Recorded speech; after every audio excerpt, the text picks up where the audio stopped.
कंगाल पाकिस्तान के खस्ता हालात। फेल पाकिस्तान की फेल हुई स्पेस एजेंसी।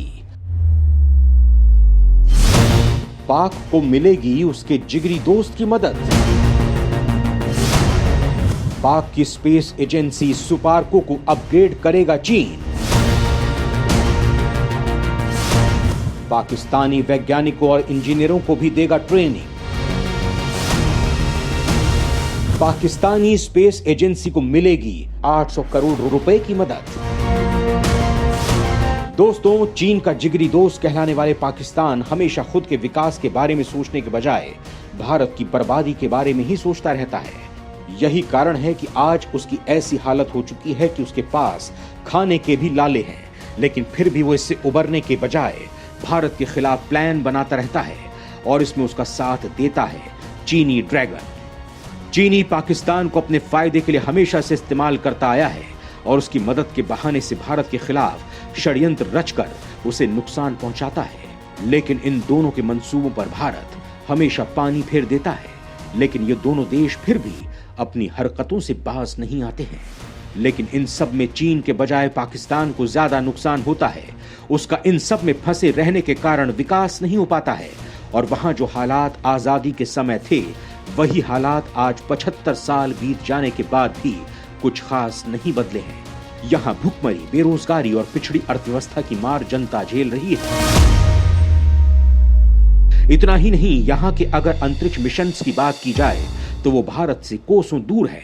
जहां भारत अपने खुद के बल पर चंद्रमा पर इंसानों को भेजने की तैयारी कर रहा है, वहीं पाकिस्तान ने अब तक कुल 5 सैटेलाइट्स ही अंतरिक्ष में भेजे हैं, वो भी दूसरे देशों की मदद से, जिसमें चीन हमेशा से शामिल रहा है।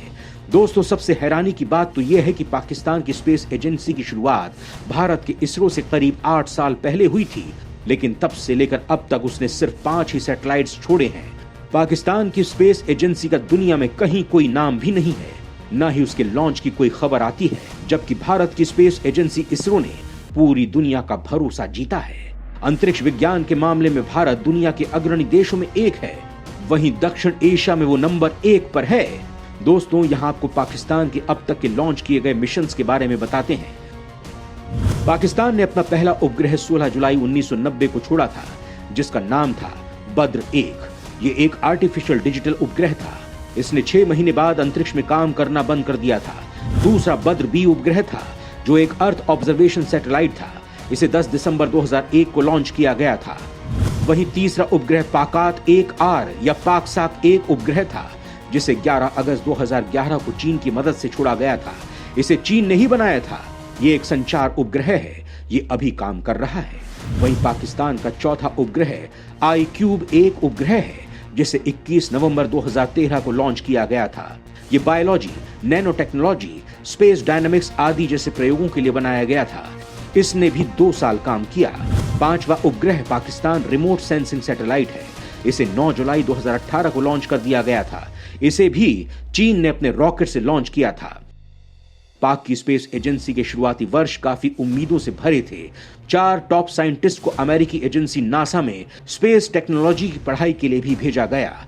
कहते हैं कि सलाम का कदम विज्ञान की दुनिया में बढ़ रहा था। वहीं 1962 में सुपरको ने अपना पहला रॉकेट रहबर 1 को लॉन्च किया। कराची से लॉन्च हुआ इस रॉकेट की लॉन्चिंग में नासा ने भी मदद की थी। वर्ष 1963 में भारत ने अपना पहला रॉकेट लॉन्च किया। पाक रॉकेट लॉन्चिंग के बाद एशिया का तीसरा ऐसा देश बना जिसने उपलब्धि हासिल की थी। पाक से पहले इजराइल और जापान ने उपलब्धि हासिल की थी। आज सुपरको की हालत यह है कि ये इसरो से 8 वर्ष पहले लॉन्च होने के बाद भी कई दशक पीछे चल रहा है। अंतरिक्ष क्षेत्र में पाकिस्तान ने 16 सितंबर 1961 में space and upper atmosphere research organisation यानी सुपार्को बनाया था। वो भी भारतीय अंतरिक्ष एजेंसी के आधिकारिक गठन से करीब 8 साल पहले, लेकिन आज वो रेस में ही नहीं है। वहीं इसरो की स्थापना 1969 में हुई थी। इससे पहले भारतीय अंतरिक्ष एजेंसी का नाम Indian national committee for space research था। भारतीय अंतरिक्ष एजेंसी इसरो ने पूरी दुनिया में अपनी धाक जमाई थी। दोस्तों, पाकिस्तान के अब जो हालात हैं उससे तो यही लगता है कि वो अपने लोगों के खाने का इंतजाम भी कर ले तो बहुत है। उसकी स्पेस एजेंसी के लिए पैसे का जुगाड़ करना तो बहुत दूर की बात है। बताया जा रहा है कि अब पाकिस्तान की स्पेस एजेंसी को फिर से जिंदा करने के लिए उसका जिगरी दोस्त चीन आगे आ रहा है। ऐसी खबर है कि चीन पाकिस्तान की स्पेस एजेंसी को $100 मिलियन यानी करीब 800 करोड़ रुपए की मदद करेगा। इस मदद के साथ ही चीन के वैज्ञानिक पाकिस्तानी साइंटिस्ट और इंजीनियर्स को ट्रेनिंग भी देंगे। लेकिन पाकिस्तान और चीन का ये मिलाप किस मकसद की ओर इशारा कर रहा है, ये तो देखने वाली बात होगी। कहीं चीन पाकिस्तान को मोहरा बनाकर भारत या अमेरिका जैसे देशों के लिए कोई नई चाल तो नहीं चल रहा है। दोनों देशों को लेकर यह शंका हमेशा ही बनी रहती है। खैर, चीन ने अंतरिक्ष की दुनिया में अपना नाम कमाया है, लेकिन सवाल ये उठता है कि पाकिस्तान इस मदद से कितना आगे बढ़ पाएगा।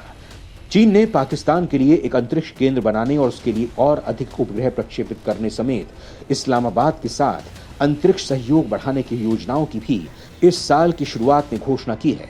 चीन के अंतरिक्ष कार्यक्रम 2021 परिप्रेक्ष्य शीर्षक वाले श्वेत पत्र में पाकिस्तान का कई बार जिक्र किया गया था। इसे स्टेट काउंसिल या सेंट्रल कैबिनेट ने जारी किया था। इसमें चीन के बढ़ते अंतरिक्ष उद्योग के लिए भविष्य में उसके विस्तार की योजनाओं को रेखांकित किया गया है। चीन ने चंद्रमा और मंगल के लिए अपना अभियान सफलतापूर्वक पूरा किया है। वहीं श्वेत पत्र में कहा गया है कि चीन पाकिस्तान के लिए संचार उपग्रह विकसित करने और पाकिस्तान अंतरिक्ष केंद्र के निर्माण में सहयोग करने को प्राथमिकता देगा।